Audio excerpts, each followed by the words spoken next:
All right, so I gotta say, I'm a little disappointed with this weather the past couple of days. The week started out pretty and sunny. I know, I had to wear a jacket today between the rain yesterday and the cold today. It's so inconvenient. Oh, it is. Well, Zach Briscoe joins us now to tell us if this miserable weather will stay with us through the weekend. Zach? Thanks, Kyle. Well, it was a cloudy day once again today, but at least no rain. You got to put down the umbrellas. Let's take a look at tonight's forecast. We'll see partly cloudy skies becoming clear, low of 32, a little chilly tonight. Winds will be calm, however, as we look until tomorrow. 57 degrees, there you go, warmer for you. But there's going to be a possibility of some rain later on with winds 10 to 15 miles per hour. And the regional map, we'll see a low pressure system moving up into Canada out of the Midwest. And this will advance rain towards the area tomorrow evening. As for your 5-day forecast, tomorrow evening PM rain, some AM rain on Saturday. Still cloudy on Sunday, so the sun's not going to be around too much. Possibility of a rain-snow mix on Monday, and then Tuesday, the warm weather returns, 51 degrees. Back to the desk. Thanks, Zach. Well, being in college is stressful for many students. The Mindfulness series wants to help you de-stress and live in the moment. Each week, a new workshop is designed to help students be mindful. The next workshop is Thursday, March 8th from 11 to 11:50 in the library, room 106. The workshop is called Observing Our Thoughts and Feelings. Today is Self-Injury Awareness Day. Most people know it as cutting, but there are many other forms of self-injury, like burning, ripping, or pulling at the skin and swallowing toxic substances. If you or anyone you know suffers from self-injury, contact campus counselors or the Student Health Services. SHIP also has campus religious and spiritual leaders for students' needs, and the National Helpline SAFE. Alternatives are available all the time. It's a call away at 1-800-DON'T-CUT. For more information about cutting and self-injury, check out ulifeline.org. Don't ignore the signs. Leah Yolande joins us in studio right now with our weekly celebrity gossip and Shippensburg Entertainment update. Hey, Leah. Thanks, Kyle and Lucy. The music industry suffers yet another loss. Davy Jones of the 60s pop group The Monkees died yesterday of a massive heart attack. Reports say he complained that he wasn't feeling well and was having trouble breathing. He was taken to the hospital where he was pronounced dead. The Monkees had hit songs Daydream Believer, Pleasant Valley Sunday, I'm a Believer, and the Monkees theme song. Jones will be greatly missed. Congratulations to Octavia Spence of The Help for earning the Oscar for Best Supporting Actress and to Meryl Streep for Best Actress over Viola Davis. But the African American community is mixed in emotion. Some say the only roles minorities are honored for at the Oscars are crooks and maids. Spencer and Davis are defending their choice to play maids, and even more so since the announcement of their Oscar nominations. What do you think? Should everyone just get over it and be happy these actresses are getting work? Post your thoughts on my Twitter, @LeahYolande, #GetOverIt. Speaking of the Oscars, Angelina Jolie's dramatic pose on the red carpet, then once again on stage, is causing quite a stir. It was a little awkward, but I thought she looked fabulous. So we all know I don't like to gossip, but according to reports on HollywoodLife.com, Will Smith and Jada Pinkett Smith have separated. In December, they sold their Hawaiian vacation home, which was allegedly the beginning of the end.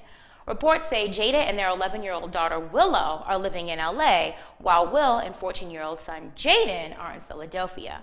The couple denies the rumors, but according to thedailybeast.com, Jada has reportedly consulted a divorce attorney. Is Snooki of Jersey Shore really pregnant? She says the rumors she's pregnant aren't true, but according to reports in the Washington Post and E! News, sources have confirmed she's 3 months pregnant. I guess we'll know for sure in just a few months. Now let's see what's happening at SHIP. Saturday night at 10 is McFeely's Coffee Shop series. All the poets, singers, and performers come on out and showcase your talents. There will be gift card giveaways and free pizza. And if you want to step up to the mic, contact the club manager at cubmgr@ship.edu. Sex education advocate Shelby Knox takes the stage in Memorial Auditorium Tuesday night at 7. Shelby Knox is the Director of Organizing at womensrightsforchange.org. She lectures and works with organizations to promote sex education, women's rights, and youth empowerment. Shelby is also author of The Education of Shelby Knox. Admission to the lecture is free to all. Raid by Lynn Browson. Lynn began playing guitar at 8 and scored his first bar gig at 16. He plays everything from rock, country, and pop to bluegrass. Not just a guitarist, he loves to show his vocal ability. He's played engagements in biker bars and even the White House. But you can catch his live acoustic set March 9th for Wind Down Friday at Aqua 103 in Hagerstown. The show starts at 6:30. Want to be in the spotlight? Well, all you have to do is post to our Facebook wall, facebook.com/SUTV News, for your chance to play our entertainment segment. Okay, SHIP students, time to show your creativity. I'm writing songs for the SUTV News and sports, and I need you to give me a beat. I'm looking for an upbeat, high-energy pop R&B sound. Think Rihanna or Beyonce. For more information about how to submit your original music, email me at la4370@ship.edu. Well, it's a new month, and March is Women's History Month, and you know I've got facts for you. We kick off Women's History Month remembering the public celebration of women's history began in 1978 as Women's History Week in Sonoma County, California. In 1987, Congress expanded the celebration to a month, and March was declared Women's History Month. Now that's what I call entertainment. Back to you at the desk. All right, Leah, thank you so much. McFeely's Coffee House has a new way for you to have fun on a budget. The Red Zone programming series presents an a cappella group, Ball in House. Students can get their free ticket with their SUID. Now, tickets are $8 for faculty, staff, and senior citizens, and $10 for the general public. You can pick up yours at the Cub Info Desk. For more information, email apb@ship.edu. The Red Zone features more activities for students in the Cub. With your student ID, you can play ping pong in the Great Hall. Plus, new pool tables opened up earlier this week. We caught these students today hoping to avoid the 8-ball. There's also foosball, air hockey, plus a game room center with PS3, a Wii, and an Xbox. The Cub is open until midnight, Sunday through Thursday, and until 2 in the morning, Fridays and Saturdays. Coming up next on SCTV News, Trey Kemble joins us for a sports update. And find out which Red Raider is giving up his basketball career. Sports is next.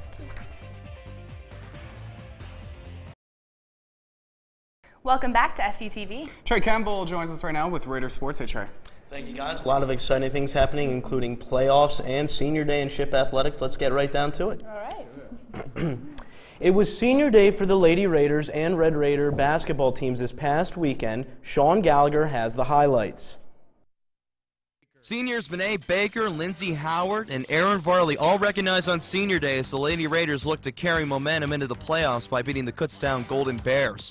In the first half, it was low scoring, but Sarah Strybuck hitting from the corner for 3, giving SHIP an early 14-8 lead. SHIP would only take a 4-point lead into the locker room. Strybuck had 15 points on the afternoon. Benet Baker had another double-double in this one as she drives the paint with the layup. SHIP still holding on to the lead, but Kutztown would roar back and take the lead with 8 minutes remaining as Avia Campbell makes the shot. The Bears got only their 8th win in this one. 66-61 your final. 5 members of Shippensburg's men's team were recognized. They included Dane Lauber, John Corrigan, Craig Van Syok, Will Royal, and Jordan Decision. Now the SHIP seniors came out firing early on as Jordan Decision makes the near side 3. SHIP went up by as much as 11 early on in the first half, but the Kutztown Golden Bears made that lead disappear quickly as Eric Brennan drives inside making the shot, giving Kutztown a 3-point lead. SHIP stuck in the game, but never got the lead back. After Lauber makes a 3, Kutztown's Mackay Fraction counters with his own 3. SHIP drops their season finale 90-77. The Lady Raiders had their first playoff matchup against Bloomsburg on Tuesday. Sean Gallagher has a recap of the action from Nelson Fieldhouse. Raiders faced a tough test in the PSAC quarterfinals against #1 Bloomsburg. President Root on hand to cheer Shippensburg on. In the first, Sarah Strybuck makes the long 3. She had 12 points in the first half, 16 on the evening. Bloom led by 5 at halftime, though. SHIP stuck around. Dana Wirt gets a near side jumper. She had 10 points on the night. Hey, Baker, 5. SHIP was down by 10. Had 2 weapons for the Lady Red Raiders to handle. Your final 69-61. Shippensburg finishes the season 14-13. One Red Raider basketball player doesn't just excel on the court, but in the classroom too. John Corrigan is finishing his basketball career at Chip, but he has not lost focus on his academics. John Corrigan is Shippensburg University's first academic All-American in 30 years. Well, first off, I think it's a great honor to be even considered for that. I mean, I don't go to class and do all the schoolwork for the accolades, but it's definitely nice to be honored with that. But that's only half the story. Being a basketball player as well obviously makes it hard to balance life. I basically just have to budget my time and make sure I get everything done on time when I need to, and definitely make sure that it's the quality of work that I want to present to a teacher, or if I'm coming out on the practice court, I want to make sure that I'm going 100% on the practice court too. Nonetheless, John Corrigan definitely shows us there is a reason why the word student comes first in student athlete. John Corrigan is not the only Raider known for his academics. Last night, Shippensburg had its first scholar athlete and faculty dinner. Student athletes who had above a 3.25 GPA were honored at the dinner. The students thanked faculty members who have been mentors during their athletic careers at Ship. Both the men and women's indoor track and field teams won conference championships this past weekend. The men had a record score of 213.5 points at the championships. The women won their third straight PSAC championship and their fourth overall. The Red Raider baseball team had a doubleheader this past Sunday against Slippery Rock. Ship won the first game 3-2, but lost the second 11-3. The baseball team has a record of 6-4 on the year so far. So guys, winter sports are winding down, but spring sports are just getting started. A great time right now for Shippensburg athletics. Yeah, so much to look forward to. All right, Trey, thank you so much. Well, that's it for SUTV News. I'm Lucy Davis. But before we go, let's get a final check of the forecast at Briscoe. It was a cloudy day out there, but you might need your umbrellas handy for tomorrow evening into Saturday morning. Otherwise, not too bad. Good. Can you let him talk next time? You didn't tell me. I'm Kyle Rogers. Thanks for joining us. We'll see you next time. Have a great night.